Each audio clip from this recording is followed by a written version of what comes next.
Hi everybody, back with lesson 21 homework.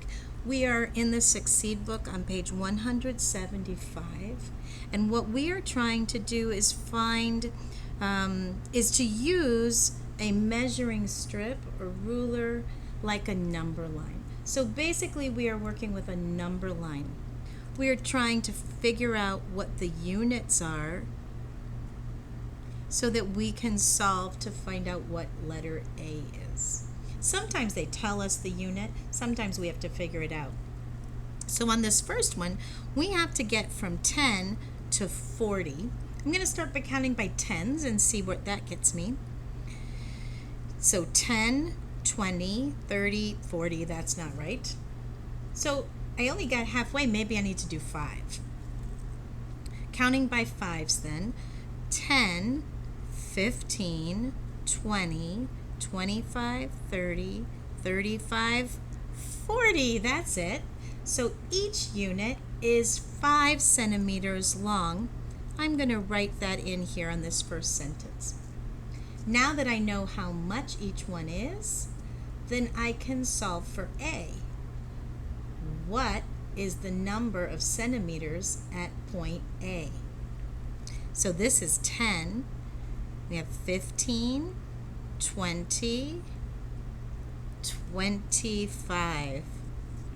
Now up here they wrote out the word centimeters. We're just going to abbreviate it, but we do want to make sure we're saying what unit we're working with. Centimeters in this case. So let's look on down to the second number line. Each unit has a length of, again, they're not telling us, we have to guess. Okay. So here we did 5s, 55, 60, 65, 70, 75. That's not going to do it. Let's try 10. 55 and 10 is 65 and 10 is 75, 85, 95, and 10 more is 105. So that's right. Each unit is 10 centimeters. Now we have to say what B is.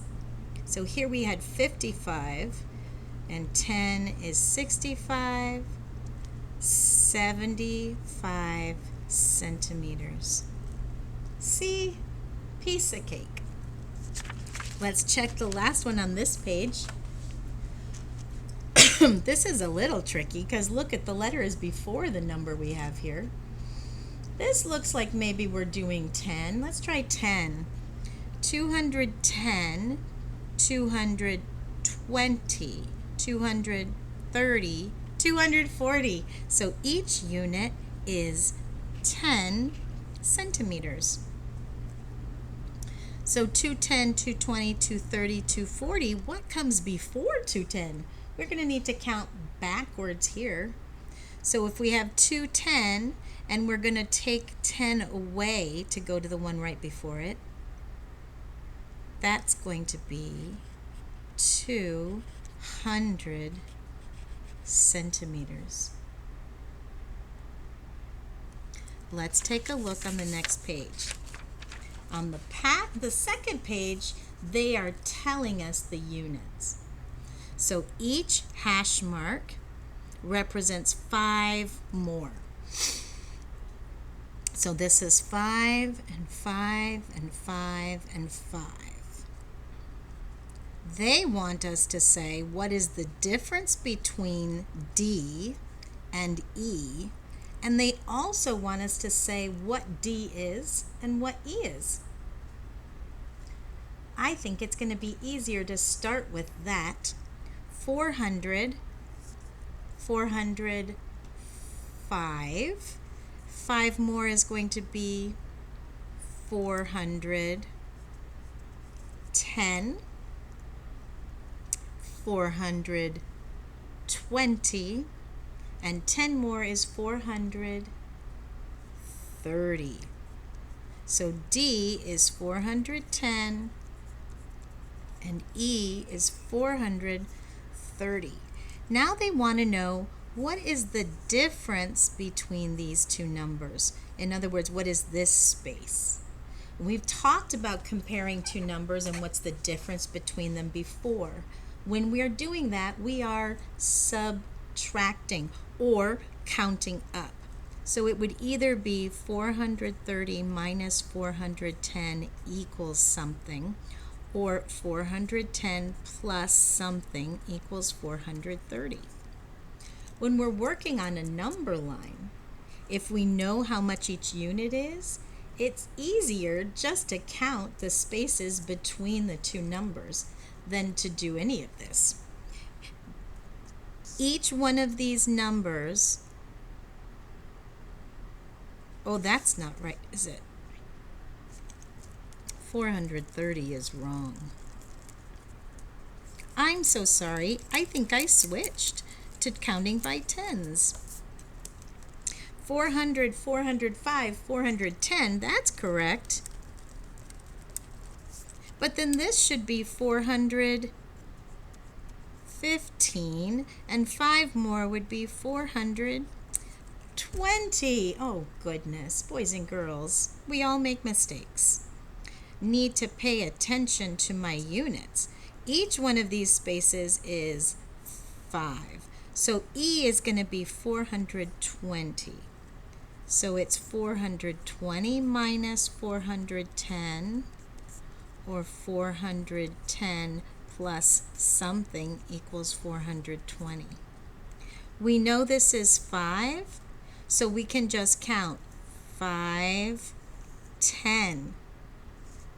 410 plus 10 more would give you 420.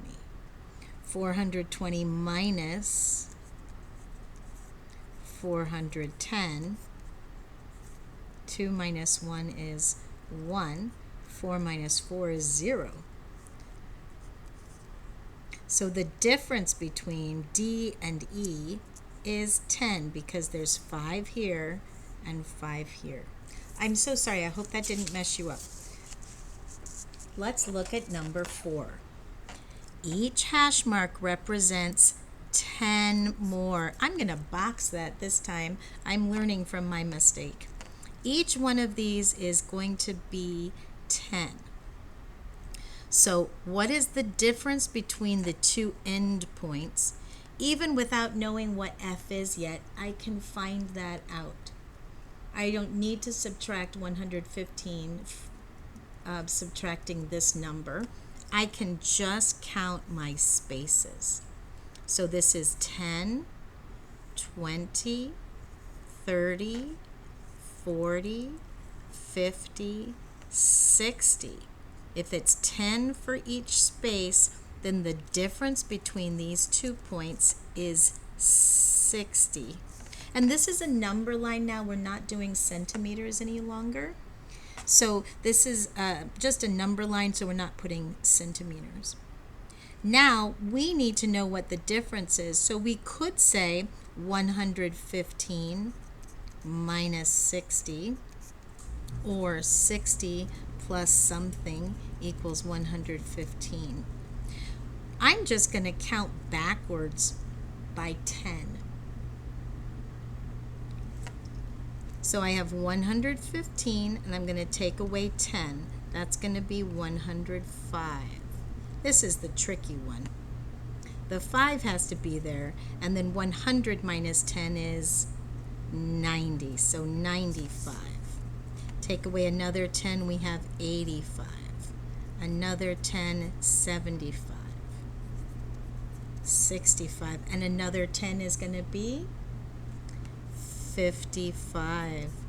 So F is 55 units. Last one. Each hash mark represents 10 more on the number line. I'm not going to make that mistake again. I need to get from G to 650, and these are 10 every time. What is the difference between the two endpoints? I'm going to count by 10. So from G, I'm going to count 10. 10, 20, 30, 40, 50, 60. It's the same as that one. The difference between them is 60. So I need to find out what G is. I can say 650 minus 60 equals blank.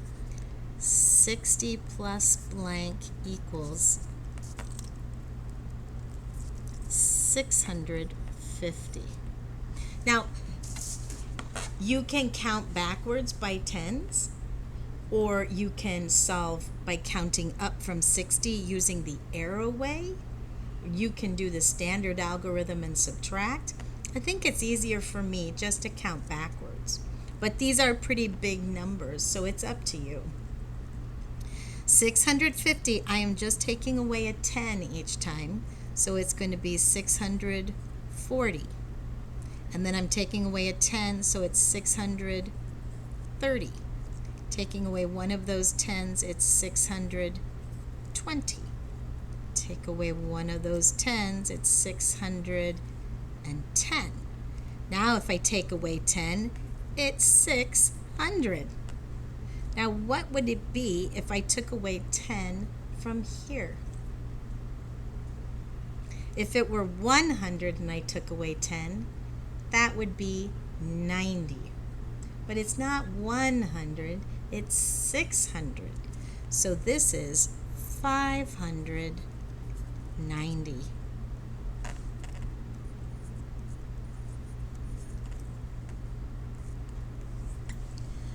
Sometimes using the spaces to count just to do the difference is an easy way to subtract. The number line is a very useful tool. Thanks for working hard, everybody. See you next time.